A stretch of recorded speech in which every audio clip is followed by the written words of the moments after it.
Support for The Art of Sway and all the shows on the Marketing Podcast Network is provided by ActiveCampaign. If you are looking for a way to grow your business, you need to check out ActiveCampaign. It is a powerful marketing automation platform that can help you to increase your sales, improve your customer service, and build stronger relationships with your customers. With ActiveCampaign, you can create and send email campaigns, manage your leads and customers, create landing pages, set up automated workflows, and track your results all in one approachable platform. ActiveCampaign has over 10,000 five-star reviews on G2 from happy users. Preview Me is one. They're a B2B software company that uses ActiveCampaign to send their prospective customers highly visual and personalized emails as they progress through CRM stages such as completing a demo. This has increased their click-through rates 96%. If you are serious about growing your business, you need to check out ActiveCampaign. Try it today for free and see how it can help you to achieve your goals. For a limited time, ActiveCampaign is offering Art of Sway listeners a chance to double your contacts for free when you sign up at activecampaign.com/activate. That means if your email list has 10,000 contacts, you only need to pay for 5,000. Or you can pay for the 10,000 and get an extra 10,000 totally free.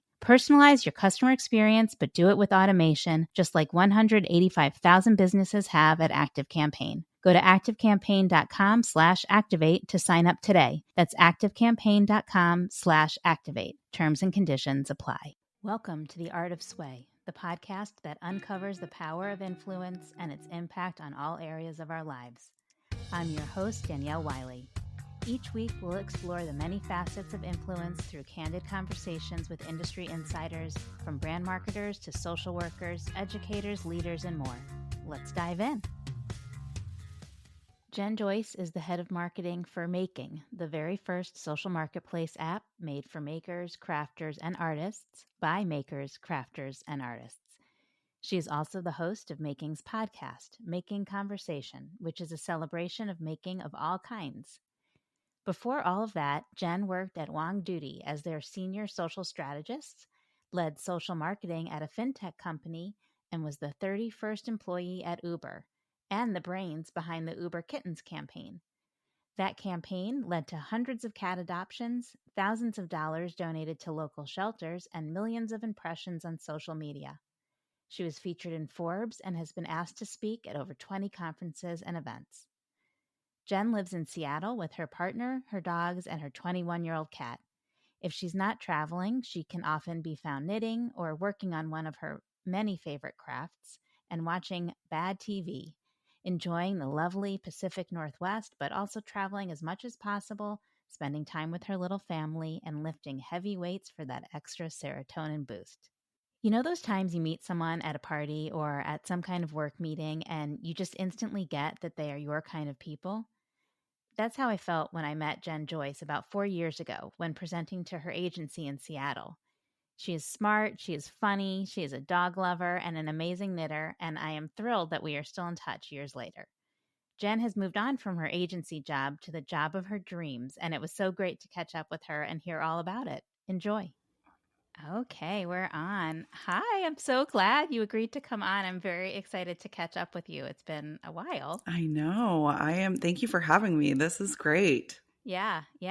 So I shared your bio at the beginning of this, but I would love to talk to you about your career journey so you can fill everyone in yourself. Because when we first met at I think it was like a luncheon, or maybe we brought donuts, cupcakes.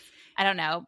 Like some of my colleagues and I came in, and you were running social media and content strategy for a big fancy ad agency in Seattle, overlooking the water, like the big fancy ad agency thing.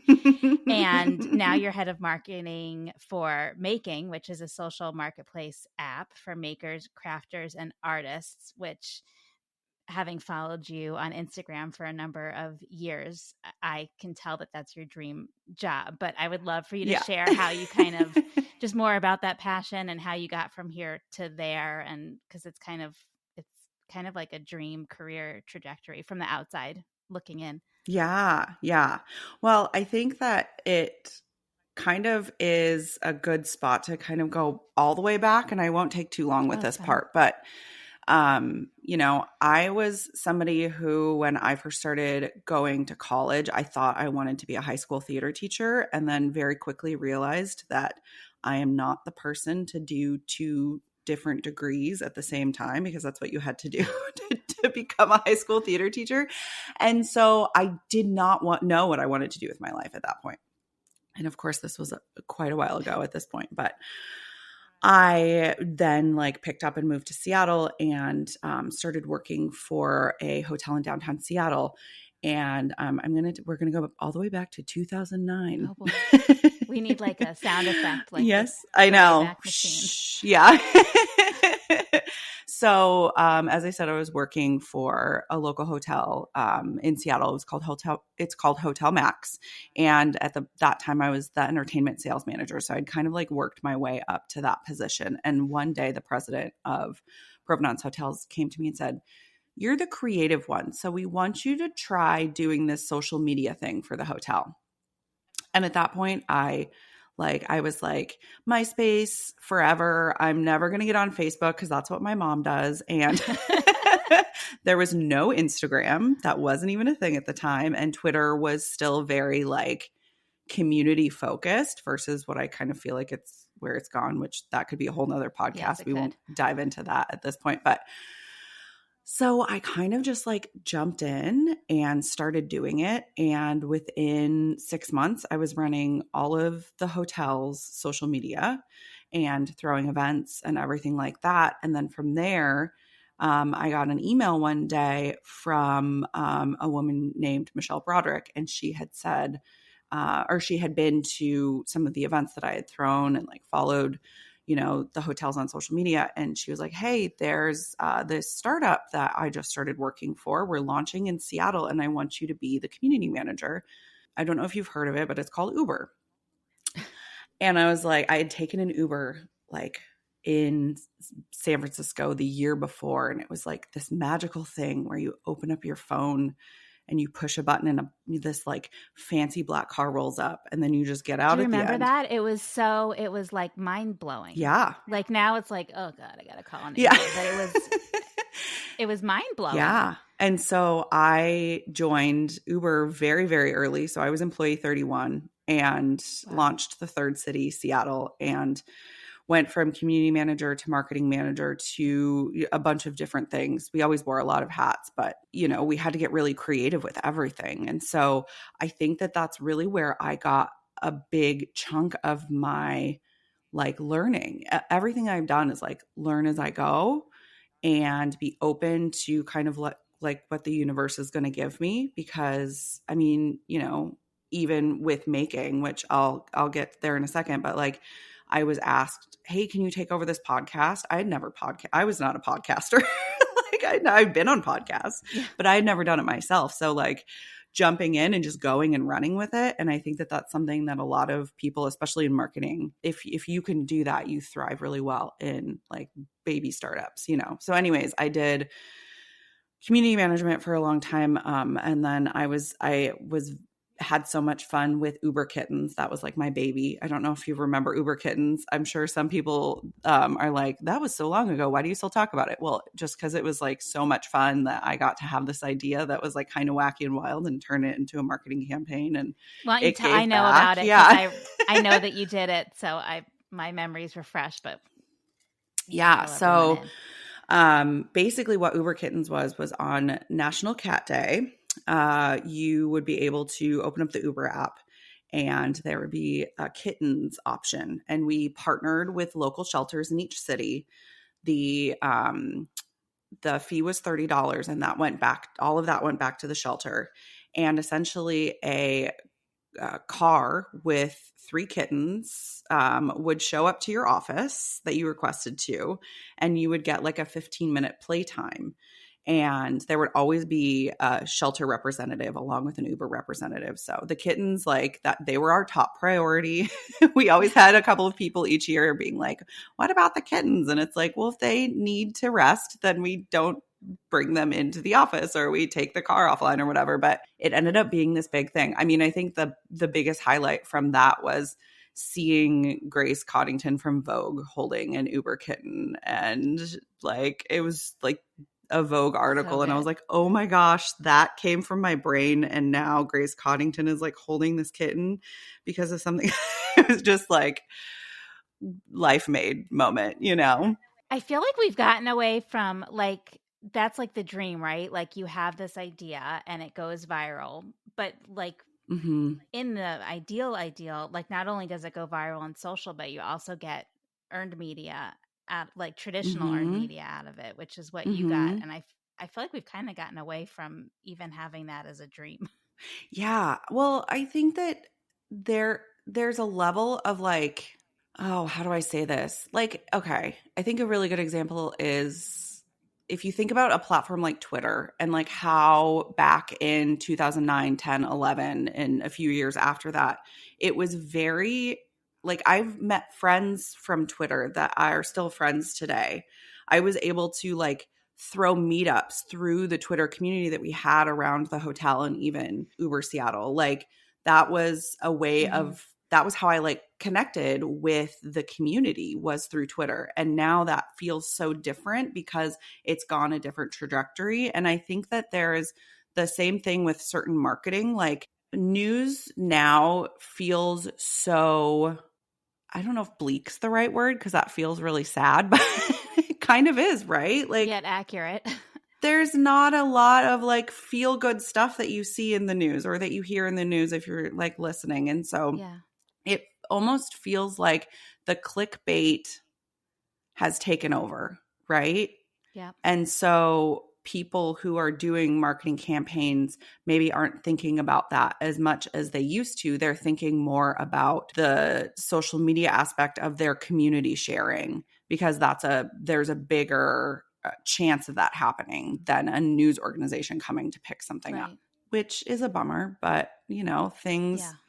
shift and grow and maybe that will end up coming back as something that you know, we can have a Well, and goal everything's for. Yeah. cyclical. Yeah, we were just reminiscing about 80s and 90s Oh, fashion yeah. and which and the return of shoulder pads.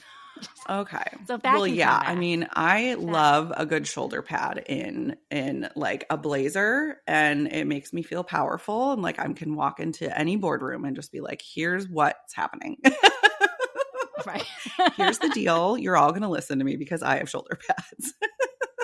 Exactly. If you add in the black pantyhose and white pumps, Oh we'll yeah. know something's taken a That's fair. crazy That's fair. turn. Yeah.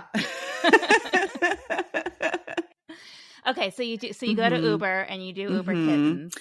And then it was just, you know, Uber became more of, you know, it lost its let's have fun and just throw stuff at a wall and see what sticks and get creative. And it definitely became more of a traditional company. And that's, you know, again, it's a trajectory that like happens with everything kind of when it comes to like the startup to the next level. So after that, I had a brief moment in fintech and worked for a company called Simple. And then I realized that I just wanted to expand my experience a bit more. You know, I had been a social media manager, I'd done all of this marketing, but I had done it for companies that like I had this like passion for and cared about. And it kind of was like a scary thing for me to ever think about working for an agency because you don't know what you're going to be working on, right? It's kind of assigned to you. So, also, you know, working at Uber, especially in the beginning, it was 60 to 80-hour work weeks, and that didn't really let up at all. So thinking about working at an agency was scary for that reason too, because I had heard lots of horror stories of like working a Yeah. lot. And, you know, it was the fear of what if I'm working a lot on something that I don't have that passion behind. And so I ended up just kind of like looking at what was available for jobs, and all of a sudden, Wong Duty popped up. And if you've never heard of listeners, if you've never heard of Wong Duty, Mr. Wong and Mr. Duty came together and made an agency. So that is, I always have to say that because people are like, wait, what is that name? Say that Yeah. again. So I had actually known people who had worked there for several years. And it's funny because as a community manager, we had launched at some point, Uber had launched a product that would help people expense their rides if it was with the business. So we were doing a lot of like office visits and getting people excited about that. And I had visited Wong Duty way, way back in the day. And so Okay. it was interesting going in for the interview, but I ended up, working as their social strategist. And I absolutely love that agency. Everybody that works there is so wonderful.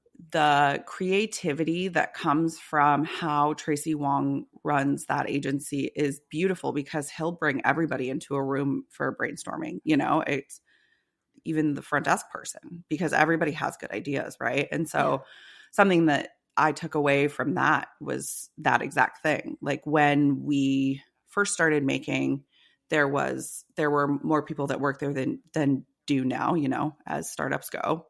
Things ebb and flow, and bringing everyone together for a brainstorm was definitely something that I took from there. Anyways, I'm going on a side quest, but I do that a lot. I have ADHD. And so I learned a lot from working at Wong Duty, not only from the people but just like being able to think of things in different ways for industries that maybe you don't have the biggest passion for, and you kind of have to learn to find what that is within that space.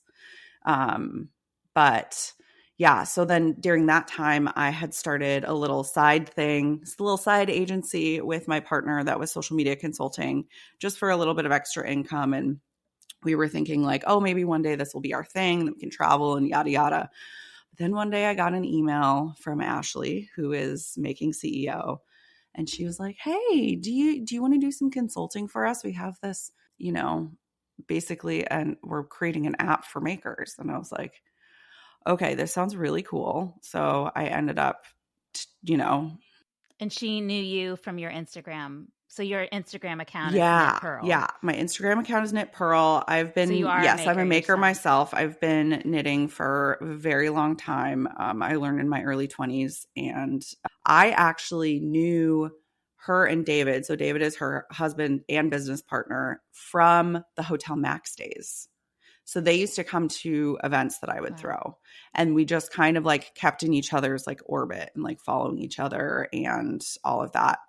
And it's funny because when she was like, okay, we need somebody to come in for marketing, apparently David was like, I know the person, and like talked about me. And so we started working together. I started on just a project of like what an overall strategy would be for the social accounts that were going to be, created for the app. And essentially she just said like, hey, I really want you to work on this with me. It just feels like this was meant to be like the universe brought us together for this reason. And yeah, so now I am working for Making. Amazing. And you want to share a little bit about what you guys Yeah, for sure. do? So Making is the very first social marketplace app for makers, crafters, and artists, by makers, crafters, and artists. I think that's a big piece of it, because I know there are people out there that are creating things that they themselves don't understand the ins and outs of what it's like to be in this industry. Or there was actually some weird drama about these two tech guys who tried to come in and like make a thing of knitting.com and like make all of this money off of it. And I don't know, just Google techbrosknitting.com and you'll see all of the backlash that they got. But the community was like, no, you can't just come in and make money from us. Like you have to know this space. I love Oh that there was yes. backlash because we've had the same thing in the influencer marketing space. Mm-hmm. Yeah, it was probably around 2015, 2016. There was this like crazy influx of tech bros getting funding because they're like influencers. Yeah. That's a thing. There's money to be made. And I wish there had been more of a backlash Oh, it is. Yeah. I from the mean, I community. feel like those people find their way out regardless. Like the passion will always bring the people to the forefront. Yeah, most of them Yeah. are not Yeah. here anymore. Sorry. Bye. Uh, so yeah, there are two parts to the app essentially. We launched the social part at the end of, God, what is this? We're in 2013, at the end of 2012. 2021. So essentially with that, you can track your projects. You can post updates to the feed. There's chatting, and some other cool stuff in there. And then the other part of it is the marketplace, which as of right now, we're still in beta. So you can sell your PDF patterns, you can teach classes, and you can list services. And then eventually, once we're out of beta, people will be able to come on and sell their finished goods and supplies as well. So if you dye yarn, or if crochet sweaters, or, tops or whatever, then you can come on and sell from there. But the whole idea. I need someone to sell fixing my mistakes. Oh, If yeah. I could just take my project and send it to a little fixer fairy person, and then they'll send it back to me to finish. Well, it sounds like we That's might what I need to need. spend some time on Zoom, because I can help you with those things. Thank you. But the whole idea is, as of right now, every social market or every social app is built to make money for the people who have created it. I mean, how many times do you open up Instagram and you're targeted with something that you're like, I don't give a shit about this? Yeah, Sorry, I don't know right. if I can. You can swear all you want. Okay. I should have asked first, but that's fine. Thank you. So yeah, I mean, and how many times, like, it's just, the targeting is not, it's not always great. And then there's the other side of that, where there's this beautifully diverse population of makers, and only certain people are elevated on the platform, right? And so within our community, not only basically we started, the first thing that we did as a team was sat down and like wrote out all of our values. And they're all, human rights based, and about diversity and inclusion, and ensuring that everybody feels welcome and comfortable, as long as you're respecting others. So building an entire platform on that is our way of saying, okay, this person who maybe is not uplifted on other social media platforms is starting on the same field as this other person who is. Mm-hmm. And, especially with, the big marketplace that starts with an E, rhymes with schmetzy. It is so hard to find actual handmade items. And the people who are working so hard on these businesses and putting so much of themselves into these products are getting lost in drop ship stores, shops, right? Yeah. And so it's taking all of this and putting it together and giving people these opportunities that they may not feel right now. And that's our like North Star, right? That's why we're doing this. So, and I'm jumping ahead a little bit, but it's fine. I would love to talk about like the role that social media can play in helping to elevate women-owned businesses, BIPOC-owned businesses, like just kind of, I feel like there's a lot of power there to kind of even the playing field, or give people a shot that they might not have had before. And it sounds like that's kind of core to the values of everything that you guys are doing. So I think I actually have a really good example of this, and it was done on Instagram. But I will say, there was a few years ago, there was like a big eye-opening moment for the making community about, the fact that everybody's highlighting white women, but there's this whole beautiful community that nobody is even talking about, right? And I mean, if you think about like people who knit and crochet, you probably are going directly to like, Grandma Mabel is in the corner with her knitting needles, and all of her like friends, and everyone is old and white. That's probably what a lot of people think when they think about like knitting or crocheting.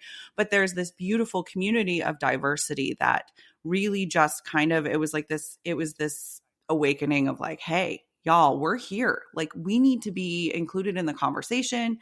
And we need to have that same level playing field.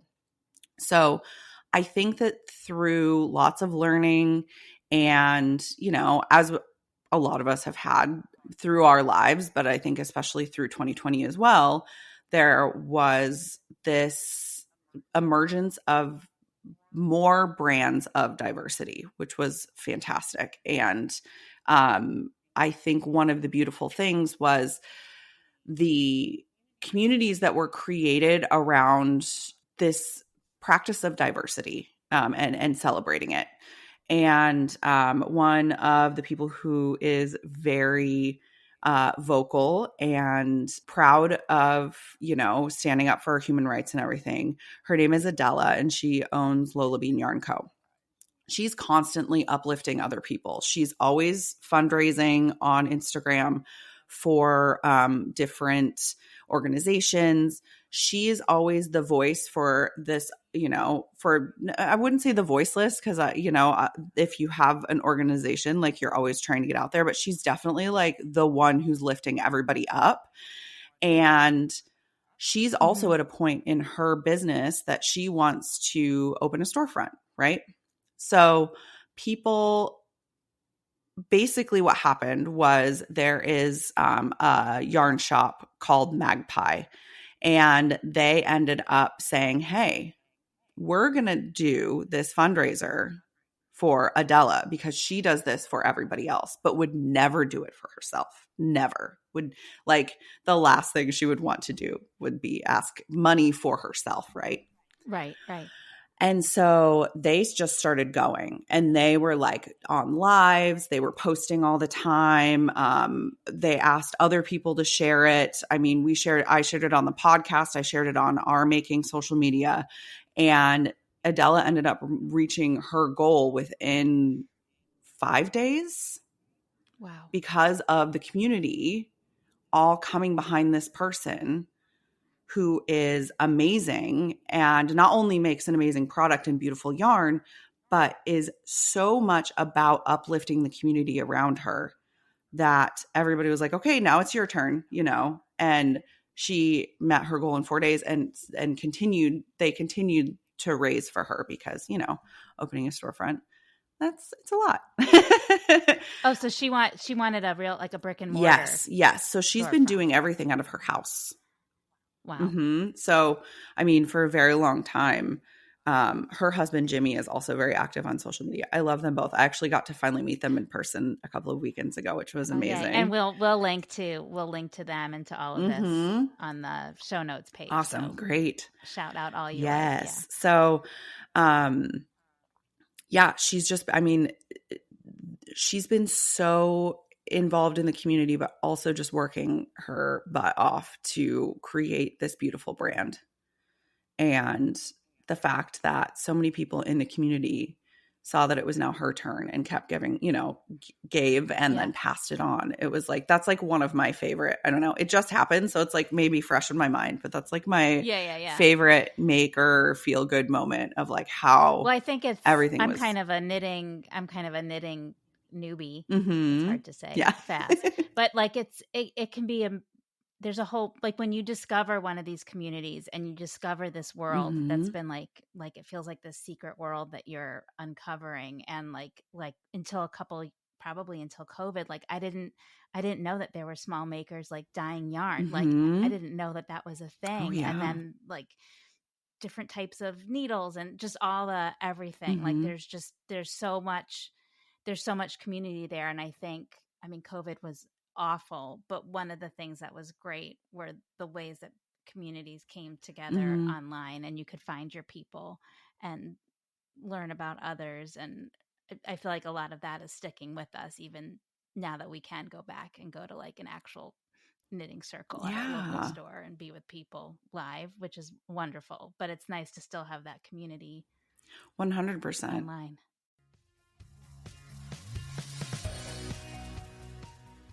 As a person with a very deep voice, I'm hired all the time for advertising campaigns. But a deep voice doesn't sell B2B, and advertising on the wrong platform doesn't sell B2B either. That's why if you're a B2B marketer, you should use LinkedIn ads. LinkedIn has the targeting capabilities to help you reach the world's largest professional audience.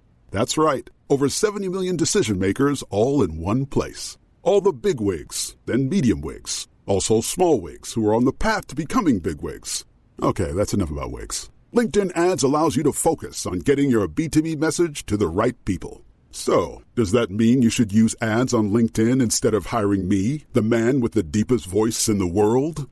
Yes. Yes, it does. Get started today and see why LinkedIn is the place to be to be. We'll even give you a $100 credit on your next campaign. Go to linkedin.com/MPN to claim your credit. That's linkedin.com/MPN. Terms and conditions apply. B2B marketers, get ready. The world's leading B2B marketing expo is returning to the Los Angeles Convention Center September 20th and 21st. This is the world's leading event for marketing solutions and innovation, and tickets are free. Join thousands of marketing professionals just like you to learn from over 100 industry expert speakers, educational masterclasses, and over 150 exhibitors. Hear keynotes from Amazon Music, Google, Netflix, Twitch, and Uber. It's September 20th and 21st at the Los Angeles Convention Center. Free tickets. Go to bit.ly/MPNB2B to register. That's bit.ly, bit.ly/MPNB2B. The Marketing Podcast Network is a proud partner of the B2B Marketing Expo for 2023. We'll see you in LA. And if you think about it, like there's this idea of the third place, right? Like your first place is your home. Your second place, typically before the pandemic, was your office. And then the third place is like where you have your community. And that could be several different places, you know, the music venue, the yarn, or the, you know, the yarn shop, the record store, the coffee shop, whatever. But there's always that third place where you find community. And within the pandemic, that third place was replaced with the internet. And so you were able to make this even larger community than you could ever have had before across the country and meet, quote unquote, meet these people online. And everybody was being so creative, not just makers, but everyone was being so creative of how to expand their own space with, you know, jumping on lives or having special events online or all of these things that, I mean, you can't just, there's going to be no way of just like closing up shop with that afterwards, right? Like, sure, we're able to like now gather together and, you know, I can meet up with my friend at the coffee shop or, you know, grab a glass of wine and knit in public. That feels okay again, you know, mostly. But Usually. all of this big, giant, you know, world of makers that I connected with through the pandemic, through like making a TikTok and like kind of finding a community there and all that, like that's not just going to go away. Right. So and I think there's a need yeah. for both. Like I went Yeah. to a pottery class for the first time last night, and it was, I mean, nothing. I've watched so much great pottery throwdown. Like I've seen so many pots being thrown. You still don't know what the hell you're doing when you sit down at the wheel with your hands on. Yeah. So it was like nice to do it and try it. And then the woman like showed me what to do and like ran through it really quickly. But like, it's not, I left thinking like, okay, I have to go back and like find like all the YouTube people like showing me in slow motion how to do this and watch it over and over again so that when I go back, I'm that much better. Like there's something to be said for being able to kind of take control of your learning in that way and supplement it. And then also have people who you can ask questions to outside of that little finite 2-hour period where you're in a crowded studio. Yeah. 100%. And there is so much on the internet around all of these things. And that's partly why we wanted to try and do classes. And we need to, you know, being an early startup, that platform is definitely something that we're going to be working on enhancing as we're building the app. But there's also just like so much out there that for, you know, to have like this one-stop shop of you open up the Making app and not only do you have this beautiful community, you get all this inspiration from the social feed. You can then click through, you know, I mean, eventually what this is going to look like is, let's say I'm knitting a pair of socks and I have the pattern and the yarn, all of that information connected within the project. I post an update to the feed and I'm like, look, yay, I just turned the heel. And somebody's like, ooh, I really like that yarn. They can click into the post, click into the project, and then they're taken to the yarn maker's store, add to cart, done.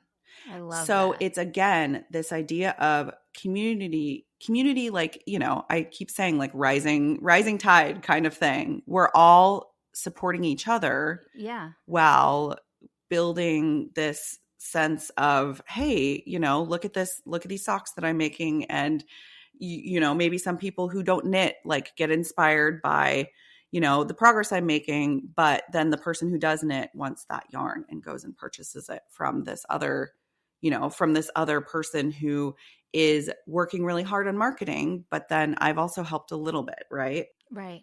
And what do you think? I didn't share this question with you, so I have confidence you'll be fine. Thank you. I mean, we've talked a lot about like smaller creators sharing work and inspiring each Mhm. other. What do you think about like more celebrity people inspiring folks to make and create? Like I'm thinking about like Michelle Obama talking about how she's always knitting now, or Julia Roberts Mhm. talking about it. Like I'm just curious to know like your opinion on like the big mega stars inspiring folks, and then also these smaller ones who we want to elevate and are oftentimes Yeah. even more inspiring because they feel more it feels more attainable, and like just someone more Yeah. like I can't presume to think I'm going to have a life like Julia Roberts just because I sit down and knit the same thing that she does. Wouldn't that be wild? Oh Yeah, my gosh, I'm we going do to have the make same this sock. birthday. We have the same birthday, Oh so my goodness. maybe a little bit, but One step closer, pick yeah. up those needles. Yeah. I think that it is wonderful when there are mega celebrities that also create with, especially with like knitting and crochet, just because I've been a knitter for so long.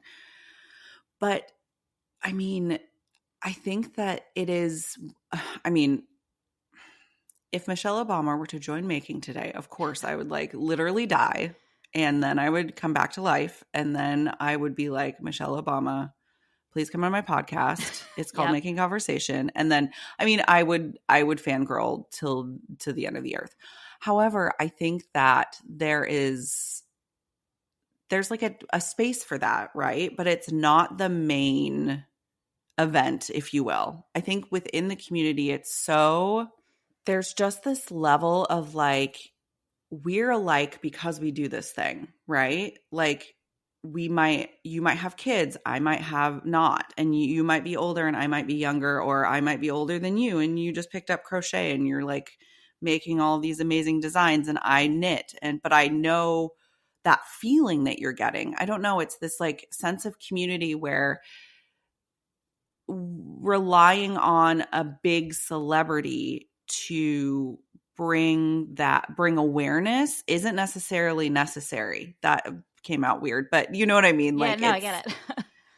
it's the smaller creators that you feel connected to. And then of course, if you hear, oh my gosh, Michelle Obama is knitting now, you're like, that's cool. We do the same thing. Like Yeah. we can do the same thing. But I don't know, the connection isn't, I don't know, maybe it's years of working in marketing and realizing that like giant influencers is no longer where it's at, like giant, you know what I mean? Like, Well, I know. I mean, that's like, I feel like it's kind of the ulterior motive of me asking mhm. that because, I mean, even starting Sway Group, like a Yeah. big piece of it started because we were doing this program for Huggies and they hired Tori Spelling. And then not to compare Tori Spelling to Michelle Obama, but they hired Tori Spelling and then they hired a bunch of mom bloggers and she was making 5 figures for this 1 hour appearance and they were making 3 figures for this Mhm. 1 hour appearance. And you could see like Tori wasn't going to talk to anyone who was coming there. She wasn't going to engage with people. No one presumed to think that she was buying her own diapers for her Mhm. baby and that they could talk. Like there was just that connection and engagement wasn't there the Mhm. same way it was with these other people who weren't being paid enough for what they were bringing Yeah. to the table. So, I mean, I'm super passionate about elevating the smaller Yeah, people. Well, I love that I about also y'all. agree with you. If Michelle Obama does hear about making, you have to get her Yeah, on board. yeah, please. Okay, podcast. Michelle Obama, if you hear this, jen@makingco.com, please send me an email. But Yeah. I also think that there's like, we've kind of become smart about influencers, right? Like as a community, not like stepping outside of taking off my marketing hat and putting on just my like, hey, I'm Jen hat. If I see a celebrity Yeah. posting about something, I'm like, how much do they get paid for that? It's never, you know, and even though influencers deserve to get paid, no matter what level they're at, there's just this level of trust that kind of goes out the window in a way when somebody has millions of followers and they post about something and it's, you know, it's clear that they were paid for something. You're like, but I want somebody who I trust to, you know, and maybe Right. Michelle Obama is the wrong example, because if Michelle Obama was like, I love this yarn, I'd be like, okay, maybe I'll She's go too check that out. likable. Yeah. We have to like. Oh yeah, I would be like, yeah, Like Kim first of Kim all, Kardashian. Like, that would right? probably never happen. I don't think Kim Kardashian would pick up knitting needles, but yeah, if she were to post about like yarn, I'd be like, what? You were definitely paid for that. I mean, all of them are. Yeah. Paid for all of it. Yeah. Yeah. But it's a difference in trust with somebody who is clearly making a lot of money to talk about something versus somebody who is possibly making a lot of money to talk about something, but they're also within that field already, or they have that passion already. It's different. So speaking of being influenced, we are ending every episode this season with a new question, which is, what is the last thing that you, Jen, personally were influenced to buy, read, or watch? Okay, so I read this question that you would send me and I was like, oh no, I have to be honest about this, don't I? Oh, this is not my proudest moment. So, okay. Me and my friend Chelsea and a couple of my other friends were really into Bravo shows. And I had been told by a couple of people that like, ooh, if you really like that like world of reality TV. And I like it because it's like I can shut off my brain and I can like do other things and I don't have to pay attention to it, but it is still, I don't know. I think people who enjoy reality TV understand that, like, yeah, it's a different type of binging. You don't have to think you about don't it. have to. Yeah. You can. It's the ability to multitask while also binging. Exactly, which is perfect for my ADHD brain, right? Yeah. I can have that on and I can be knitting or I can like be working on like something for work and it's mindless, not like writing something up, but like, you know, the little stuff that you can do with other things in the background. So a few people were like, okay, Jen, I think it's time. You need to start watching Vanderpump Rules. So I did. And like I said, this isn't my proudest moment or my proudest answer, but here's the thing. I have taken like all of the spoilers that are out there right now about the Scandival, which I don't know if you know anything about this. I know nothing. I don't watch it, but okay. Yeah, I know nothing, so don't say anything. I'm on Twitter enough to know that. And there was even a New York Times article, I believe. Well, yeah. Laying down, don't read that. I won't. All the, like, here's what you need to know, which was kind of, that was a little surprising in and of itself that happened. It is, I mean, you know, I just finished season 4. I was told my friend Modesto actually has a podcast about Bravo and it's called It's About Bravo. And I haven't been able to listen to it because of the fact that they talk about this so much. But I asked him, I was like, okay, what seasons do I need to watch? And he told me 1 through 4, and then you can hop to 10. So I'm about to start 10, which is where all of this happens. And then I will be caught up. And then Chelsea and I are going to get together to watch the reunions. I still don't know what happened. The reunions are the best. I don't watch that, but I'm a Love Is Blind person. And the last like episodes 8 through 10 are kind of torturous and terrible in every way, but like you have to watch them because you have to get to the reunion. Which is the best part of all of it. This last reunion was quite painful though. For Love Is Blind, it's like what just all the baby Vanessa. questions. Yes, She was Stop, terrible. Vanessa. Not everybody wants a baby. Okay. Right. Like there's many reasons to not ask that question.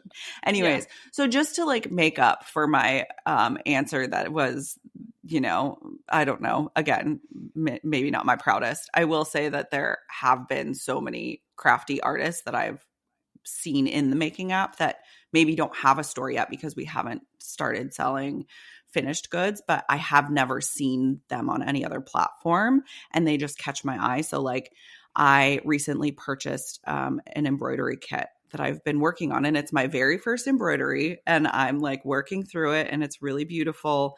The person who creates these is called Stitch Happy, and it's this beautiful, it's like an outline of a human from the back. They have a bun, and then the shoulders have all these flowers on them, so it's called tattooed shoulders. Oh, wow. And it's been so much fun. So like stuff like that, where how many times have I opened up the making app and scrolled and seen like, I don't know, like I'm looking at a mug right now that I purchased from somebody who had been posting about a mug that, these mugs that they've made and that they're selling. And even though we don't have the capability, or we haven't opened the capability to sell on our marketplace yet with finished goods, it's like I still have gone in and purchased stuff. So yeah, that's my that's my real answer. My fake answer was Vanderpump Rules. Don't judge me, people. It's because you're well-rounded. Exactly. I also listen to NPR and very well-rounded. Yeah. Yeah. I had to break it to my dad the other day that I watched Survivor, and I'm kind of obsessed with he's like, what are you watching lately? And I was like, oh, Survivor. I think that by the end of 2023, this is the year that we should not be embarrassed about what we are watching on television, because or reading. Like I've been Yeah. talking a ton on LinkedIn about the like the smutty romance novels that I've been Oh reading yeah. lately, and people get passionate. Like that was one of the more engaged LinkedIn posts I've had. They're like, oh, which ones? Tell me. I haven't made it into that arena yet, but maybe that's next. Maybe Kind that's of a after Vanderpump Rules. Yeah. After I find out what the scandal is. Hit me up. Yeah.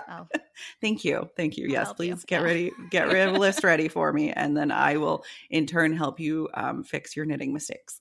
Perfect. Thank you. Well, this was wonderful, and I'm so glad I had you on, and so glad I did that lunch and learn all those I years know. ago. Oh my goodness, that was so wonderful. Yeah. It's been so fun to see how Sway has just grown and been such an important part in the influencer space. So yeah. Thank you. Okay. Cool. Bye. Bye. Thank you for listening. Don't forget to like, share, and subscribe. Please check back next Monday for a new episode featuring candid conversations that explore the power of influence. I am your host, Danielle Wiley, and this is The Art of Sway.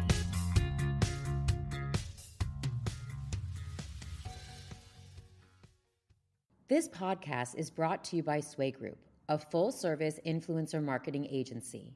Sway Group specializes in matching brands with the right influencers and creating the kind of branded content people actually pay attention to. For over 12 years, they've been helping businesses just like yours hit their goals with top-notch content strategies. They've got a network of over 45,000 diverse influencers. They don't shy away from challenging campaigns, and they're masters of authentic storytelling. Basically, they've got you covered when it comes to getting your brand in front of the right people. Head over to swaygroup.com and check them out. This podcast is heard along the Marketing Podcast Network. For more great marketing podcasts, visit marketingpodcasts.net.